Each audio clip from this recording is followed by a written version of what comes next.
no doubt about it. This is the final stop in the tour. She had a great life. She started here. She moved to Cincinnati, she moved to Nashville, she moved to Atlanta, and she wound up in Smyrna Beach. Been there for 13 years and had a blast. I know a lot of you got to go down there and see her, and she loved every one of you, there's no doubt.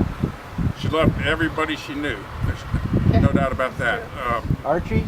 The truth is, actually on Good Friday, she forgave him in her heart. She knew that she had a problem there, and she took care of it. So. She didn't say she liked him, but she forgave him. Yeah, she didn't have to like him, but she did forgive him. Made peace. But she was the only one I know of. He was the only one I know of that she really had a problem with. And I know Archie, and I understand completely why she had a problem. I mean, it's a white Obama.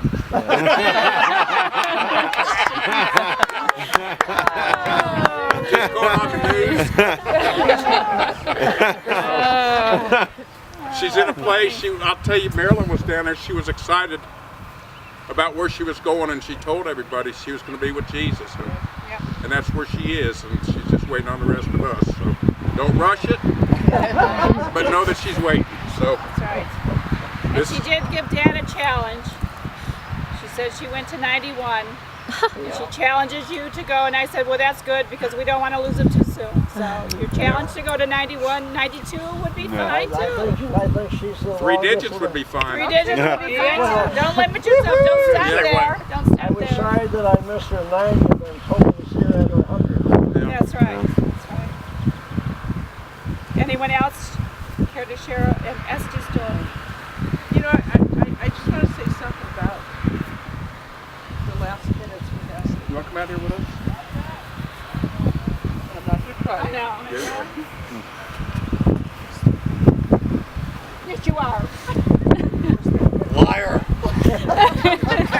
Estie hated liars.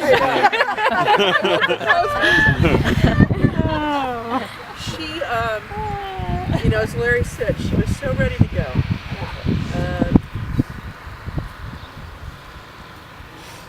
I told you, she laughed, joked, squeezed hands up until the last minutes.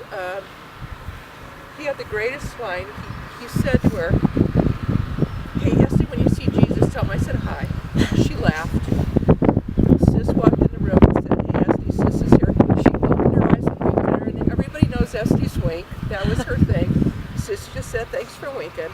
I said, you were an unbelievable aunt.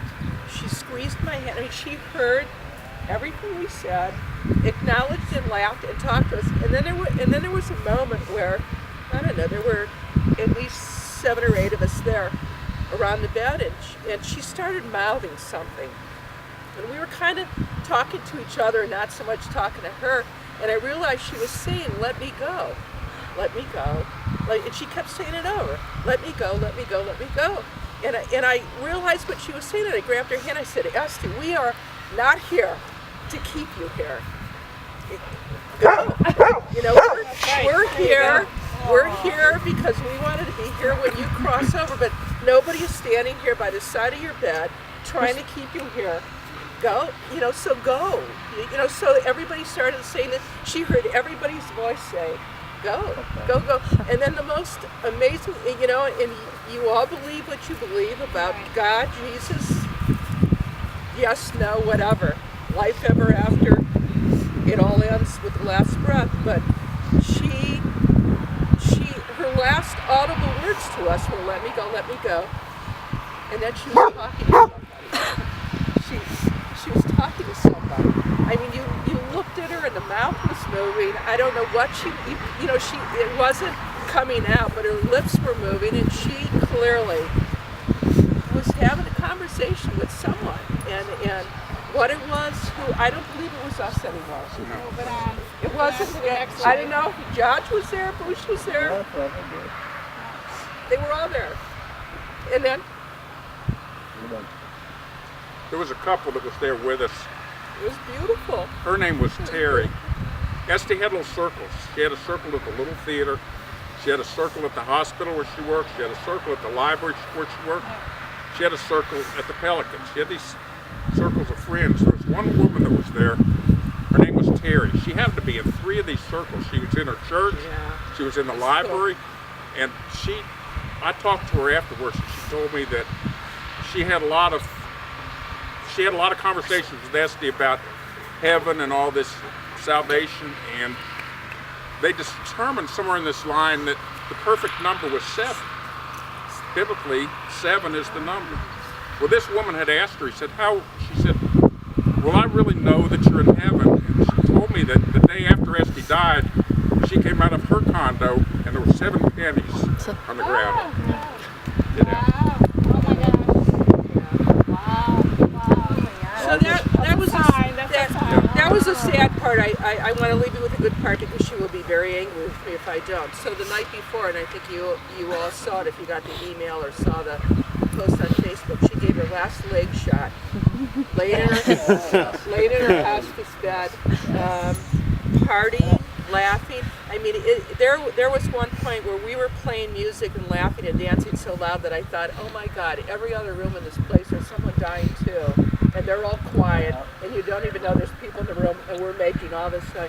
But it was so funny because everybody's got their camera and their cell phones, and they're taking pictures of her, and she knows. She's laying there, and you go to, I said, okay, Estie, smile. And right when you go to take it, she throws that sheet back, kicks that leg up in the air, and I went, there it is, her last leg shot. She had a show leg one more time. It was great. It was great. Just to share too, Kate, Hannah, and I were there on Easter Sunday with her and had breakfast together. And she probably talked about all of us. Yeah, every single one of you came up in conversation. And Lara and Chase. She talked about how she and Chase go to the little theater. And she talked lovingly of you. I want to let you know that as well. And we had a lovely breakfast. Oh, she wasn't too happy about that. Sorry, I guess she didn't like all of us. But anyway, I just wanted to let you know that she probably said something about all of us, all of you, in a loving way. I had planned to be down with her. Right. And I prepared this little thing to my older sister. Reviewing memories of being with you when you was for the memorial service. Just having the great disappointment of you and not being hurt on that 90th birthday. All the events that prove you really love me.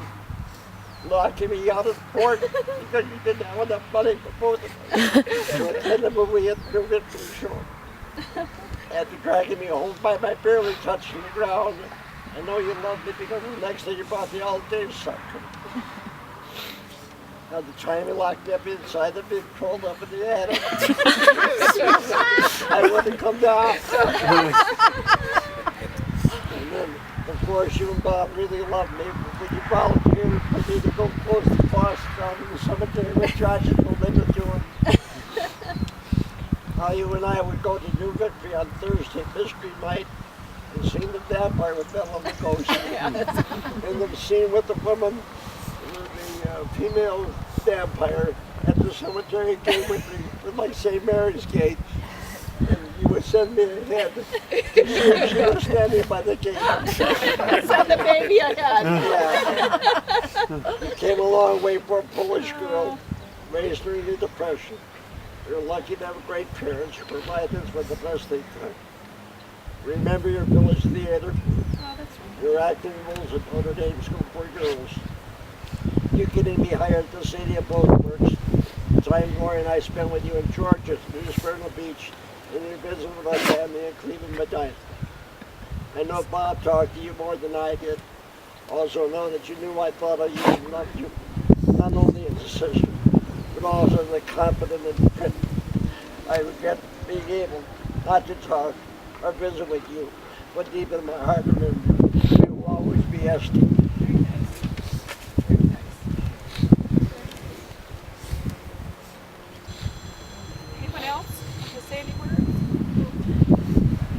But I hope everybody can feel her. Yes. She was the most amazing grandmother. There's no doubt about it. When I found out I was pregnant,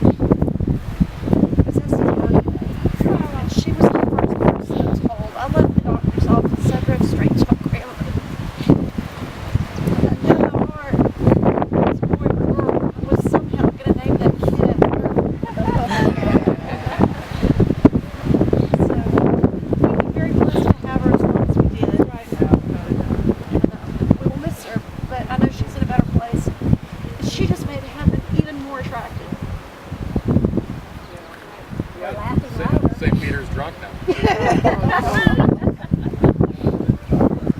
told her to stop telling those stories. We let you in. Shut up. She's back home. She's where she wanted to be. We're pleased and honored to be able to take care of her the way that you wanted and as you wish. So with that, well, It wasn't a big parade or tour, though. I thought, yeah, I know. We make the tour, the grand tour. She didn't have time to put one together. Don't forget I TC's guess in there we'll have to too. do that one day, just us. So Yeah. Larry and Dad, if you want, and Larry. Yeah, the morphine was kicking in too much. You couldn't write out all the instructions. Y'all know that TC is in here too. Yeah. Beloved TC. And you know too, they were both 91 years old.